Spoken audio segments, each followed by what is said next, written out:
ये घटना मुझे मेरे एक दोस्त के माता पिता ने सुनाई थी, जो रानी नगर में ही रहते हैं। मैं इसकी 100% पुष्टि तो नहीं कर सकता, लेकिन जो उन्होंने बताया मैं वही आपसे साझा कर रहा हूँ। ये बात साल 2000 के शुरुआती वर्षों की है। तब एक अमीर व्यवसायी अपनी पत्नी और 3 साल के बेटे के साथ बेंगलुरु में रहने आया था। वो व्यवसायी उन दिनों अपने स्टील स्टोर्स के विस्तार के लिए भारत के अलग अलग राज्यों में सफर कर रहा था, पर उसी दौरान किसी कारोबार के वजह से उसे रानी नगर में कुछ महीनों के लिए रुकना पड़ा। लेकिन कुछ ही समय में उसे ये एहसास हुआ कि उसका यहाँ रहना 2-3 साल या उससे भी ज्यादा समय तक खिंच सकता है। ऐसे में उसने ये फैसला किया कि क्यों न वहाँ एक घर बना ले, ताकि वो परिवार के साथ वहाँ रह सके और जब जाने का समय आए तो वो उस जगह को अच्छे दामों में बेचकर वहाँ से जा सके। यानी कि उस व्यक्ति ने इसे निवेश करने का एक अच्छा मौका समझा था। इसलिए उसने एक सस्ता और खाली प्लॉट खरीदा और तुरंत ही वहाँ घर बनवाने का काम शुरू कर दिया। पर उस घर को बनाने के लिए जो मिट्टी और रेत मंगवाई गई थी, वो एक ऐसे मैदान से लाई गई थी जो एक पुराने कब्रिस्तान के दीवार से लगा हुआ था। हालांकि तब वो इस बात से अनजान था, लेकिन लोगों का कहना है कि जब वहां से मिट्टी खोदी गई थी, तब गलती से कुछ कब्रों की मिट्टी भी उसमें घुल मिल गई थी। लेकिन उस समय इस बात को किसी ने गंभीरता से नहीं लिया। किसी ने नहीं सोचा कि जमीन भी कभी बद्दुआओं को अपने साथ ले आती है। वो घर कुछ ही महीनों में बनकर तैयार हो गया और वो परिवार वहां रहने चला गया। लेकिन वहां पहले दिन से ही कुछ अजीब होने लगा, जिसको सबसे पहले महसूस किया उस व्यक्ति की पत्नी ने। सिर्फ उसके पत्नी को ही वो आवाज सुनाई दे रहा था, और वो आवाज था छत पर किसी के चलने का। यहां तक कि कभी कभी वो ये भी देखती थी कि कोई परछाई उसके सामने से गुजर गई है। हालांकि जब वो ध्यान से देखती तो वहां कुछ नहीं होता था। हालांकि मन ही मन उसे कुछ तो गड़बड़ लगता था, पर वो इसे भ्रम समझकर हमेशा अपने दिमाग से निकाल देती। हालांकि उसे घबराहट तो बहुत होती थी, क्योंकि उसका पति यानी कि वो व्यवसायी काम के सिलसिले में अक्सर घर में ज्यादा नहीं रहता था। पर जैसे जैसे दिन बीतते गए वो घटनाएं और भी बढ़ने लगी, और दिन बीतने के साथ साथ उनके घर में डर और भी बढ़ता गया। हर रात उन चलने के आवाज को सुनकर उस व्यवसायी की बीवी डरने लगी थी। इसलिए उसने एक दिन मौका पाकर अपने पति को सब कुछ बता दिया, पर उसके पति ने इस बात को लेकर कोई भी बात नहीं की, बल्कि उसके कुछ ही समय बाद उसके पति को फिर से बाहर जाना पड़ा कुछ काम के सिलसिले में। पर उसके घर से जाने के बाद से ही घटना और भी डरावने होने लगी। पत्नी ने महसूस किया कि हर सुबह उठने पर उसका बिस्तर अपनी जगह से हिला हुआ होता है। रात में उसे लगता था कि किसी कमरे में 4-5 लोग धीमे स्वर में बात कर रहे हैं, जो कि बहुत ही धीमी आवाज में ये बात कर रहे थे कि वो किसी की हत्या की योजना बना रहे हैं। हालांकि जब वो ये सब सुनकर उस कमरे में जाती तो वहां कोई नहीं होता। इन सब के वजह से दिन ब दिन उसकी मानसिक स्थिति भी बिगड़ रही थी। कई दिन ऐसे ही गुजारने के बाद वो इन घटनाओं से बुरी तरह से डरने लगी थी, और उसने फैसला किया कि वो अब इस घर में नहीं रह सकती। इसलिए उसने बिना अपने पति को बताए ही पास के एक किराए के घर में जाने का फैसला किया। उसे डर था कि अगर उसने अपने पति को सब कुछ बताया तो वो अपने काम को छोड़कर लौट आएगा, और ऐसा करने से व्यवसाय को नुकसान होगा। इसलिए उसने चुपचाप अपने और अपने बेटे का कुछ जरूरी सामान चेक किया और किराए के घर चली गई। पर जब वो वहां पहुंची तो उसे याद आया कि वो एक जरूरी चीज उस घर में भूल आई है। इसलिए उसने पड़ोसी से कहा कि वो थोड़ी देर के लिए उसके बेटे का ध्यान रखे, और ऐसा कहकर वो पुराने घर लौट गई।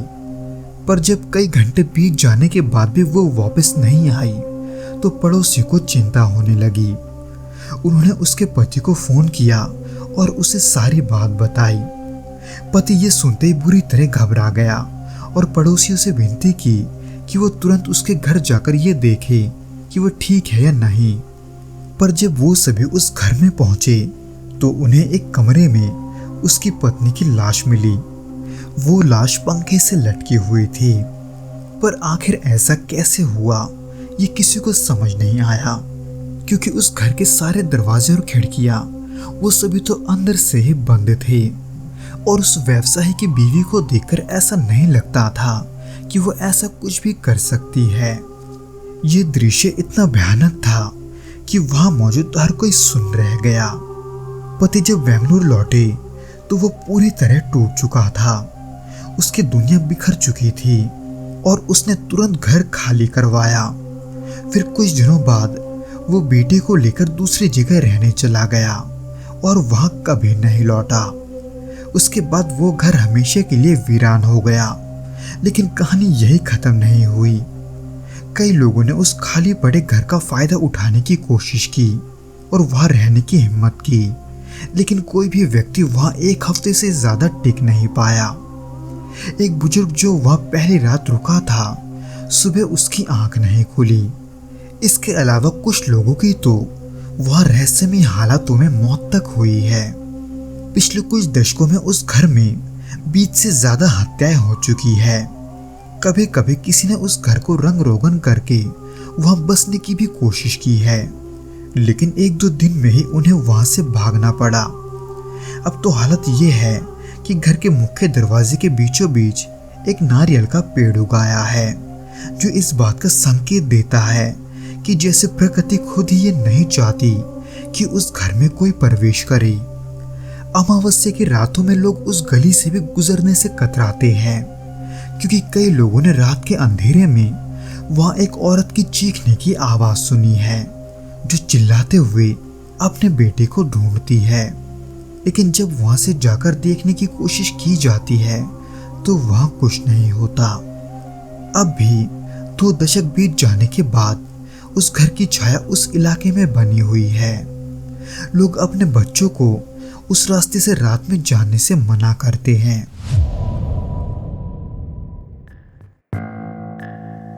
तो दोस्तों, आज के इस पहले घटना के बाद बिना किसी देरी के हम दूसरे घटना की ओर बढ़ते हैं।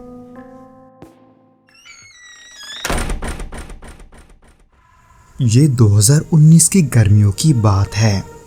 मैं अमेरिका के साउथ वेस्ट रीजन में एक लॉजिस्टिक कंपनी के लिए ट्रक ड्राइवर था। उस हफ्ते मेरी ड्यूटी न्यू मैक्सिको की सीमा के पास एक पुरानी रेगिस्तानी हाईवे रूट पर लगी थी। वो इलाका ज्यादा वीरान और खुला था। वहां कभी कभार कोई कस्बा या रुकने की जगह मिलती थी। उस रात मेरी शिफ्ट शाम 6 बजे से शुरू हुई थी और मैं अकेला लंबा सफर तय कर रहा था। ट्रक की लाइटें रास्ता दिखा रही थी और रेडियो पर धीमा से म्यूजिक बज रहा था। तब रात के करीब 9 बजे होंगे जब मुझे लगा कि मुझे थोड़ा रुक जाना चाहिए, क्योंकि बाथरूम ब्रेक भी थोड़ा ज़रूरी था।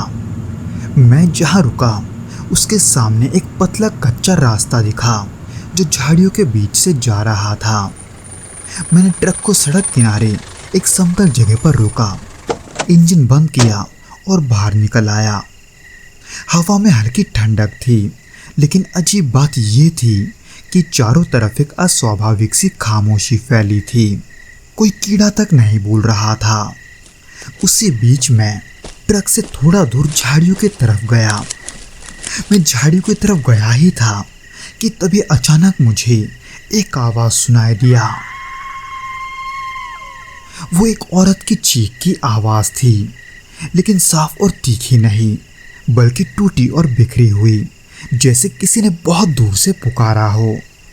उस आवाज को अचानक सुनने के बाद मैं थोड़ा ठिठक गया। कुछ पल तक तो कुछ और सुना ही नहीं दिया, इसलिए मुझे लगा कि शायद से वो कोई जानवर की आवाज होगी। मैं इसी बारे में सोचकर वहीं खड़ा ही था कि तभी मैंने दोबारा वो आवाज सुना। वो आवाज पक्का किसी औरत की चीख की थी, पर वो इस बार थोड़ा नजदीक से आ रही थी। उस आवाज को सुनकर मेरे मन में ये ख्याल आया कि कहीं कोई औरत मुसीबत में होगी, इसलिए मेरे कदम अपने आप उस दिशा में बढ़ गए जहां से वो आवाज आया था। हालांकि वहां के लिए निकलने से पहले मैंने ट्रक से एक टॉर्च निकाल लिया और फिर धीरे धीरे झाड़ियों की ओर बढ़ने लगा, उन झाड़ियों की ओर जहां से वो आवाज आ रही थी। झाड़ियों के पार थोड़ी खुली जमीन थी और उसके बाद पेड़ों की एक लाइन। जैसे जैसे मैं आगे बढ़ा, हवा का एहसास भी बदलने लगा। फिर ऐसे ही कुछ दूर जाने के बाद एक अजीब सी गंध मेरे नाक पर भर गई। वो गंध सड़ी हुई मांस की थी, जैसे कोई जानवर बहुत दिनों से मरा पड़ा हो। पर मैं उसके बावजूद भी अपने नाक में रुमाल दिए हुए आगे बढ़ रहा था। मैं उस जगह से थोड़ी और आगे गया ही था कि तभी वो आवाज तीसरी बार फिर से आई, इस बार और भी साफ और थोड़ी कर्राती हुई। उसे सुनकर मैं रुक गया क्योंकि गंध अब और तेज हो चुकी थी। पर तभी एक और आवाज ने मेरा ध्यान खींचा और वो आवाज किसी के हल्के गुर्राने का लग रहा था। इसीलिए ये सोचकर कि आसपास कोई जंगली जानवर है, मैं थोड़ा घबरा गया।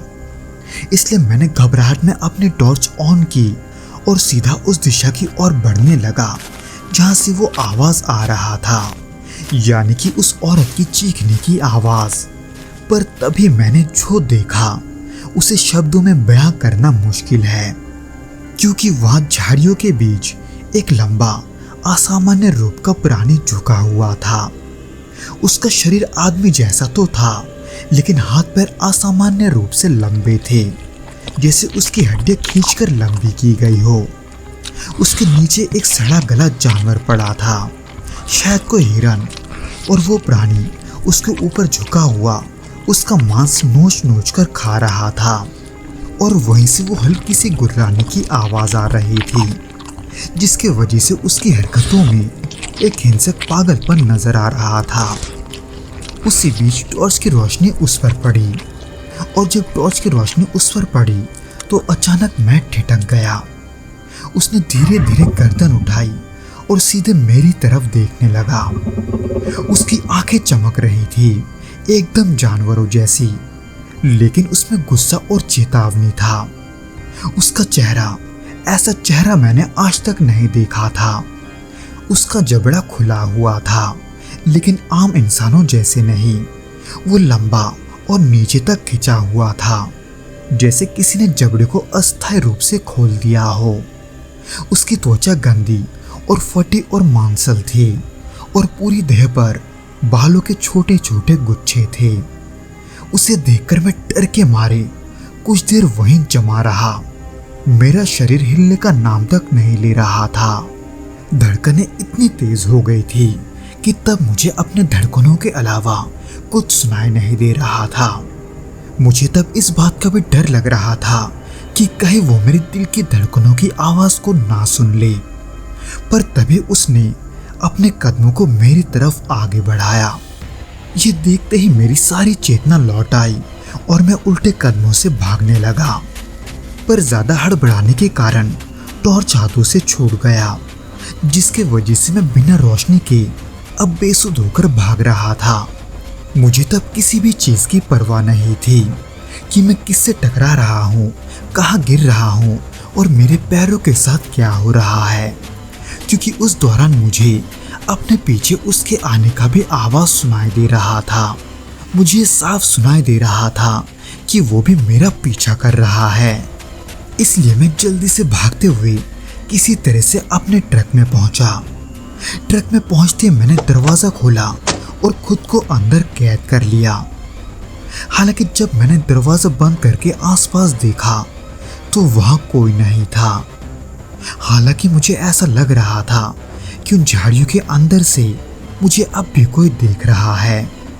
वो जो घबराहट उस पल मुझे हो रहा था उसका कोई निवारण नहीं था, सिवाय इसके कि मैं वहां से जल्द निकल जाऊं। इसलिए मैंने जल्दी से ट्रक की चाबी घुमाई और उसे स्टार्ट किया। हेडलाइट ऑन की और बिना पीछे देखे एक्सीलरेटर पर जोर दिया। मेरी ट्रक चलने लगी थी, लेकिन मेरे अंदर का डर वो अब भी खत्म नहीं हुआ था, तब तक जब तक कि ट्रक की गति बढ़ नहीं गई। ट्रक की स्पीड तब तकरीबन 50 से 70 मील प्रति घंटा रही होगी, लेकिन उसी बीच मैंने उस प्राणी की झलक अचानक अपने रियरव्यू मिरर में देखा। वो जो कुछ भी था वो लगभग ट्रक की रफ्तार के बराबर मेरा पीछा कर रहा था। उसने ऐसे में कई दफा तो ट्रक के पिछले हिस्से से भी चढ़ने की कोशिश की, लेकिन मैं ट्रक को सीधा नहीं चला रहा था, बल्कि उसको ना चढ़ने देने के लिए ट्रक को बार बार दाएं बाएं करते जा रहा था। फिर ऐसे ही कुछ देर के बाद ट्रक के पीछे सब कुछ शांत हो गया, यानी कि जो कुछ भी मेरा पीछा कर रहा था वो अब मेरे पीछे नहीं था। लेकिन उस वक्त मैं फिर भी डरा हुआ था, क्योंकि अब भी मुझे लग रहा था कि वो मेरे पीछे ही है। उसी डर में करीब 1 घंटे बिताने के बाद मैं पास के एक छोटे स्टेशन तक पहुंचा। तो दोस्तों, ये तो था वो घटना जो कि ल्यूक बेनेट के साथ घटा था। उम्मीद करता हूँ कि आपको ये वीडियो पसंद आया होगा, और अगर आया हो तो प्लीज़ इस वीडियो को लाइक करके इसे अपने दोस्तों के साथ शेयर ज़रूर करना, और हमें कमेंट करके ज़रूर बताना कि आपको ये वीडियो कैसा लगा।